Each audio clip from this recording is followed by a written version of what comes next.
Et on va essayer de faire un petit atelier sur l'identification des risques en général. C'était la question que tu avais posée à quelqu'un. Donc on va s'adonner à un exercice où on va essayer de bâtir une grille de risques. Alors d'abord, la question, quels sont les... On va évaluer un risque d'un travail mal fait, d'un rapport mal établi, d'une expertise qui a échoué, le risque d'une incompétence, le risque d'un préjudice, le risque, je l'avais dit hier, d'une malversation, ça peut exister, pourquoi pas. Donc, alors, quels sont les dangers, quels sont les types de dangers auxquels nous devons réfléchir? Le premier danger, j'ai l'impression, est au niveau, alors on va essayer d'être un petit peu physique. Le premier danger est au niveau des hommes. Voilà. Les hommes. C'est un danger quand on ne gère pas bien leurs compétences, quand on ne gère pas bien leur motivation, quand on ne gère pas bien, ou bien ils ne gèrent pas eux-mêmes bien leur éthique professionnelle et éthique personnelle, ça peut être un danger. Il y a des risques, il faut évaluer le risque sur l'homme. Deuxième risque, nature de risque, gros risque. Les méthodes. On va revenir dans le détail. Les méthodes de travail. Donc en gros, ce sont des procédures. Alors, deux choses. Trois choses. Soit elles n'existent pas, donc chacun fait selon ses compétences, effectivement, selon son bon sens.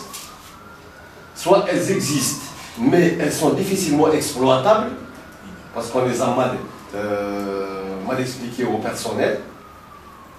Troisième, elles existent, elles sont bonnes, elles ne sont pas respectées. Et regarde, c'est une série de risques aussi. Comment les juguler? Comment gérer, maîtriser ce risque-là? Quelles sont les barrières, quelles sont les filtres nécessaires pour arriver à une prestation qui puisse satisfaire notre client, qui puisse préserver l'environnement, qui puisse préserver la santé et la sécurité, qui puisse préserver, encore une fois, nous l'avons vécu, les intérêts de l'entreprise. Et bien entendu, par ricochet, les intérêts du personnel. On parlait hier de malversation, par exemple. Hein. On s'est rendu compte dans cet environnement aujourd'hui, et particulièrement le monde de l'expertise, ce type de pratique malheureusement existe. Alors qu'est-ce qu'on fait à vérité pour juguler le risque sur effectivement ces malversations entre guillemets. Troisième risque générique aussi. Donc on a dit 1, 2, 3. Troisième risque générique. Les moyens. Parce qu'on a beau dire que l'entreprise a donné, n'a pas donné, il faut aussi regarder l'appréciation de l'expert quant à la qualité et à la quantité des moyens mis à sa disposition. Demain, il fait une prestation qui n'est pas de qualité requise, hein, qui va provoquer un accident, qu'est-ce qu'il va vous dire? C'est pas écrit qu'il vous dise, écoutez, vous n'avez pas mis à ma disposition des moyens nécessaires. C'est un risque aussi. Donc, trois sources essentielles de risque, à mon avis, il y en a d'autres.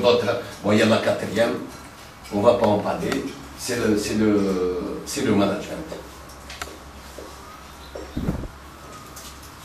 Quand il n'y a pas d'objectif, quand il n'y a pas des politiques, quand il n'y a pas une organisation requise, quand il n'y a pas une bonne gestion des compétences, quand il n'y a pas une bonne gestion, effectivement de la communication, le management, la mauvaise qualité du manager peut être un risque pour l'entreprise.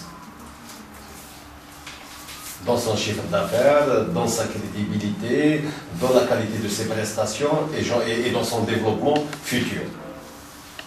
Voilà donc 4 risques essentiels. Alors, à ce niveau-là, on parlera de quoi d'abord? Au niveau de l'ordre. Moi, je parlais d'abord de la compétence. Problématique nationale. Même si ça reste encore un sujet tabou, il demeure que c'est la véritable problématique de l'entreprise algérienne qui reste aujourd'hui parce qu'il y a une sous-compétence, entre guillemets, je peux dire qu'on est déjà un petit peu dans le terrain de la compétence, mais ça reste une sous-compétence par rapport à la concurrence. Nous restons des entreprises et des responsables relativement timorés. Timorés, c'est-à-dire nous ne pouvons pas avancer. À un certain moment, il nous semble que nous sommes dépassés par des événements. Nous sommes incapables d'intelligence. Nous sommes incapables d'innovation, de créativité. Il y a problème. Alors ça, c'est le gros et le grand risque.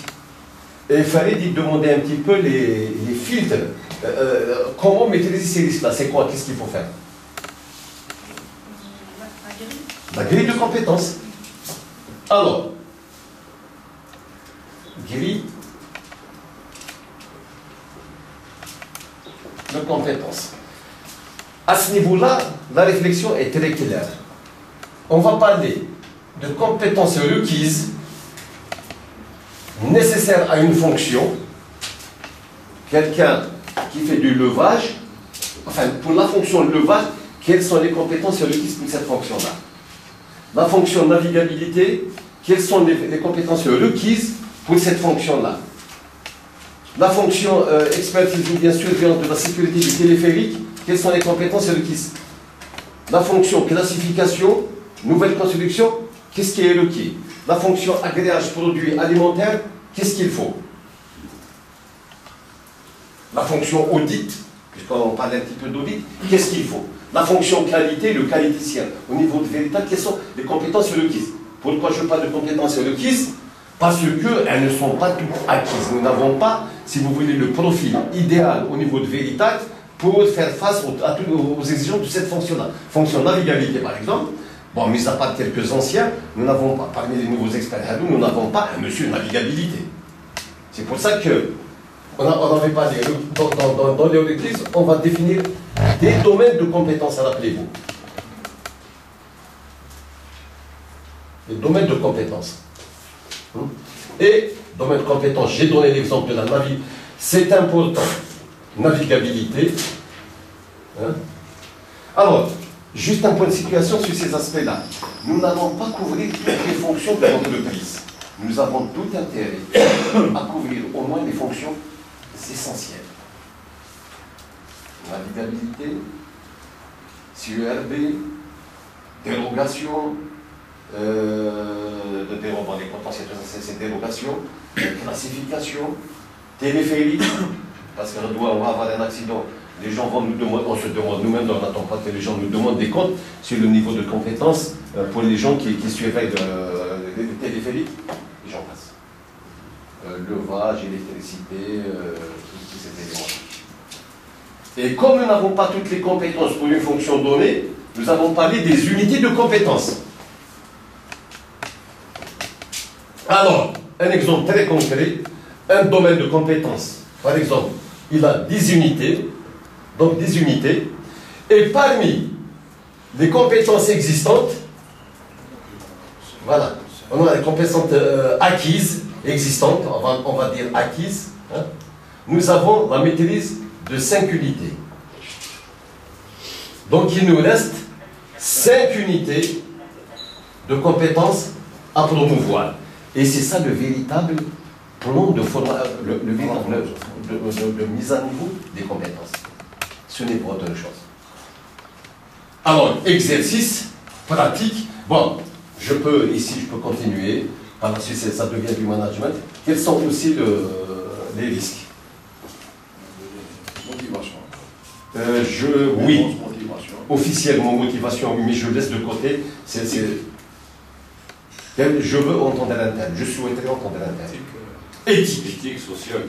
Non, je m'arrête à ce niveau-là. C'est très important. Valent que valent les procédures de l'entreprise. Vaut que vaut l'organisation de l'entreprise.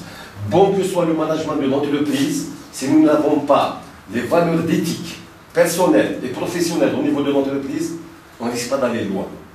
Et le message est le suivant. Vous savez, je ne doute pas du tout qu'il y ait énormément d'experts ici qui ont une éthique digne de ce nom-là, personnelle et professionnelle, tout comme de temps en temps, il faut s'attendre à des choses qui fonctionnent beaucoup moins éthiques.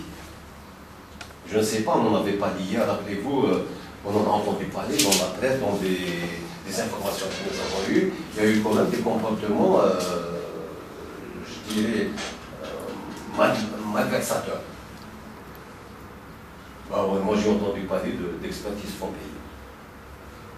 Dommage, hein, mais ça peut exister. Mais je considère que notre organisation a pris en compte cet aspect-là. Mais il y en a. On a entendu dans la presse, on a entendu parler de certificat de conformité de complaisance, signé par un individu, encaissé par le même individu, au nom d'une entreprise. Ça, c'est ce qu'a rapporté la presse. Hein. Donc, ça soit très très clair. Donc, c'est un phénomène qui existe. Autant, un petit peu, si vous voulez, l'intégrer dans notre logique de gestion des risques. Parce qu'ici, c'est la gestion des risques. Voilà. Alors, s'il vous plaît, avec votre participation, essayons de bâtir la grille. C'est l'exemple, le message général pour toute l'entreprise, c'est celui-là. On va faire cet exercice-là, et puis on vous laissera le soin de faire les autres exercices, chacun dans les fonctions qui sont les siennes. Grille de compétences. Alors, je prendrai navigabilité.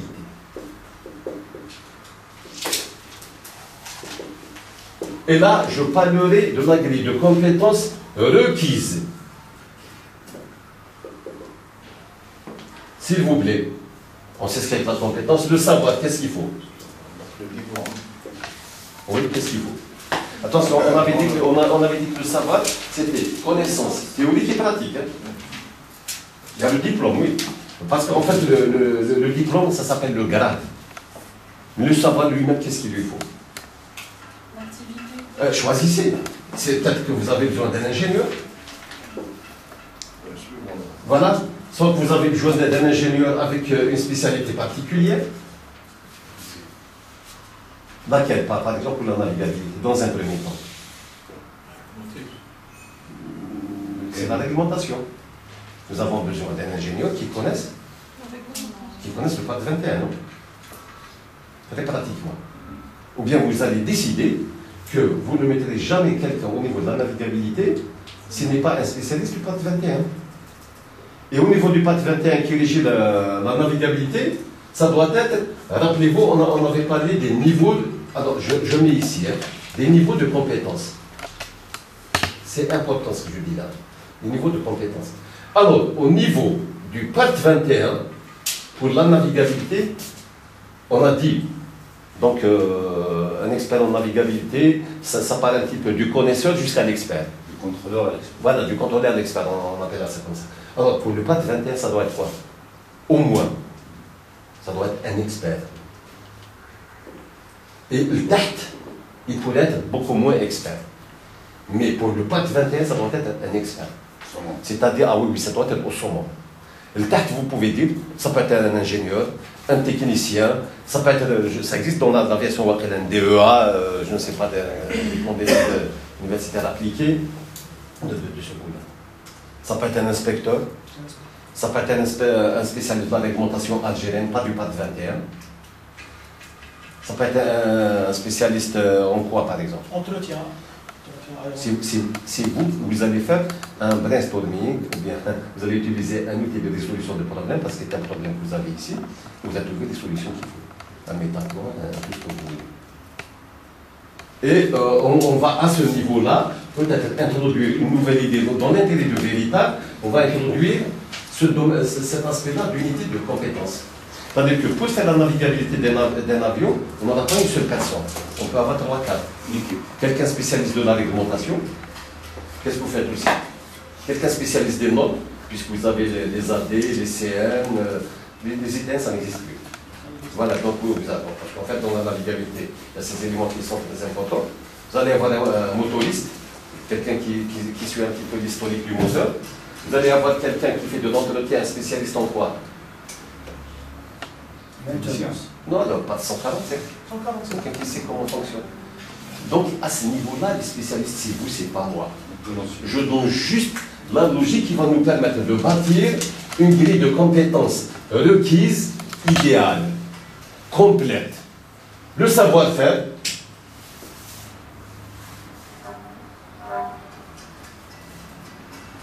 Quoi le savoir-faire? C'est la capacité à intégrer des activités, à intégrer beaucoup de fonctions, à mobiliser des ressources pour réaliser dans les milieux avec art une activité donnée. C'est quelqu'un qui connaît l'avion. Pour l'inspection physique de l'avion, si vous lui dites, on avait dit hier, vous lui dites, écoute, jette un coup d'œil sur l'APU, il ne va pas regarder les pneumatiques. L'autre, vas-y voir un petit peu le terrain vas-y voir la cabine, il ne va pas aller dans le cockpit. La cabine, c'est là où il y a des passagers. Voilà, il va confondre entre la cabine et la soute. Là, il n'arrive pas à donner le tracé des conduites hydrauliques ou électriques, et j'en passe. Ça doit être quelqu'un qui connaît l'anatomie de l'avion. Il connaît les points cruciaux à visiter. Deux, le savoir-faire. Quoi? C'est au plan visite physique de l'avion. Contrôle documentaire à bord de l'avion. Au moment T, de renouvellement ou bien de délivrance d'un CDN, quels sont les documents qui sont exigés à bord? Ça doit être quelqu'un qui connaît ce qu'est un carnet de route. Ça doit être quelqu'un qui connaît ce qu'est un plan de vol. Ça doit être quelqu'un qui sait ce qu'est une licence. Ou je ne sais pas qu'est-ce qu'il y a comme document que vous exigez à bord. C'est quelqu'un qui ira visiter la soute. C'est quelqu'un qui doit connaître ce que sont des élingues bien positionnés. La signalisation, s'il y a des produits dangereux, est-ce que l'avion est organisé pour?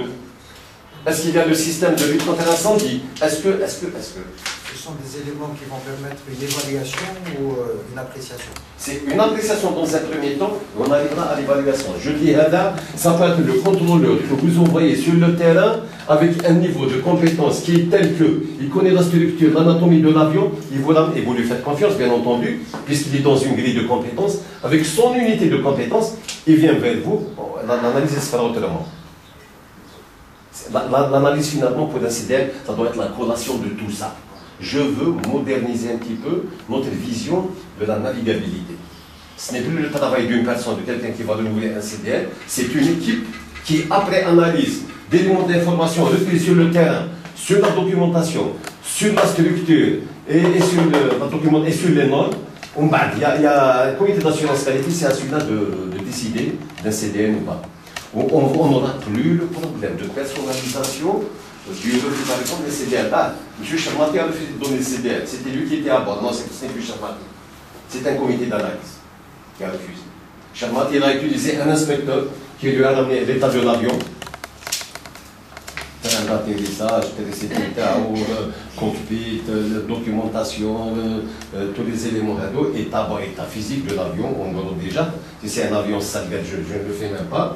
Donc il a ces éléments-là, il les ramène. Alors maintenant, c'est un élément de compétence. Le savoir, on avait dit, ce qui est plus difficile à maîtriser, c'est le savoir-être. Mais dans le savoir-être pour l'expert, quel est l'essentiel? Moi j'ai envie de faire tout le lien. Je parlais tout à l'heure on appelle ça de malversation, etc. C'est d'abord la probité, l'éthique professionnelle, l'éthique personnelle. Le sens de la responsabilité, l'autonomie, la neutralité. C'est exactement comme, si vous voulez, les critères d'un auditeur. L'indépendance, la confidentialité. Bon, ici pour notre CDN, c'est beaucoup moins relationnel. Il n'y a pas beaucoup de relationnel, si vous voulez. Il n'y a pas beaucoup de communication. Il n'y a même pas beaucoup de leadership. Ce n'est pas nécessaire. Il suffit d'être un professionnel, avoir un savoir-faire, un savoir, et mettre tout ça en forme. Donc le savoir-être est plus simple ici. Mais ce n'est pas toujours donné d'avoir véritablement un expert neutre, indépendant, qui a une certaine moralité, qui a une certaine probité. Qui n'a pas de relation particulière, qui n'a pas de relation d'intérêt personnel avec le client. Il cherche beaucoup plus l'intérêt du client. Parce qu'avec des relations particulières d'amitié ou je ne sais pas quoi, de proximité avec le client, c'est ça qui a fait que les gens aujourd'hui parlent assez souvent de malversation. On parle ce mot d'une prestation de service qui est encaissée par l'intervenant lui-même. Bon, d'abord, que l'intervenant prenne ses responsabilités. Mais je crois qu'il faut qu'on en parle. Autant en parler avant de subir. Et bien entendu, vous allez exiger une expérience. Une expérience laquelle pour le CDM, par exemple. Avoir fait au moins. Le nombre, je ne donne pas le nombre, je donne le principe lui-même. 4, 5 interventions sur avion, en compagnonnage avec quelqu'un qui est déjà un expert en navigabilité, pour aller par la suite naviguer tout seul. Vous fixez, c'est un critère, faire déjà 5 CDM, hein, comme expert junior, hein, avec un expert déjà senior, et puis une fois qu'on a fait 5 heads, il y a une évaluation, un autre entretien d'évaluation, et puis on dit cet expert-là, il devient senior, il fait le... C'est l'OJT, c'est l'OJT. C'est l'OJT, oui, c'est l'OJT, en job training. Voilà. Et que ça devienne thaqafa adna. C'est du requis. Et pour ce message-là, l'ensemble du personnel de l'entreprise, je m'arrête à ce niveau-là. Maintenant, je fais la nomenclature des postes de travail. Nomenclature des postes de travail. Et je mets les noms des experts. Donc, ce qui est acquis. Donc, je mettrai ce qui est acquis, nos compétences disponibles. Et bien entendu, je n'ai pas assez de place ici, je mettrai plan. Alors, on va mettre plan de compétences. Voilà.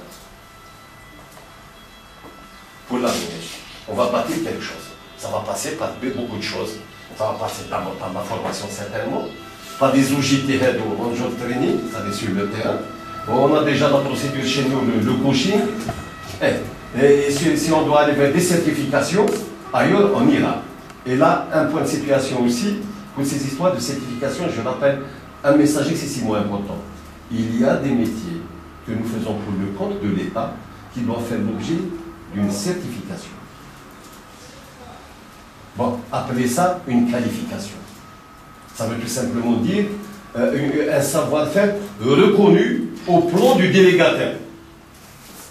Exemple concret, la DACM, donc la Direction de l'Aviation Civile algérienne, pour certains métiers que nous faisons au niveau de l'aviation, nous devons savoir un jour demander une reconnaissance officielle de notre savoir-faire, par le biais d'une qualification. Le mécanicien, les gens qui font les APRS, etc., tous ces gens-là, normalement, sont soumis à un système de qualification. Nous aussi, on peut le demander, pourquoi pas.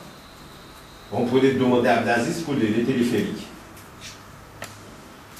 Un accident de téléphérique, ça ne pardonne pas, c'est médiatisé, le risque est excessivement important et il est humainement inacceptable, il est socialement refusé, ça sera véritablement le déni de toute la société. Imaginez sur le pont suspendu de Constantine, avec une cabine descente dans le rumel, la moindre des choses, bon, et nous, superviseurs de la sécurité, où on en est en matière de maîtrise de nos compétences, y compris de notre probité, de notre indépendance, de notre sens de la responsabilité, etc. Tout ça doit être aligné ici.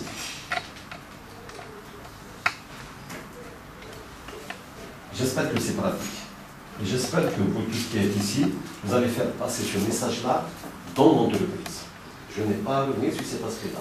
Maintenant, il vous reste à aller dans le détail, dans toutes les fonctions qui font partie donc, de l'organisation de vos divisions. Débat.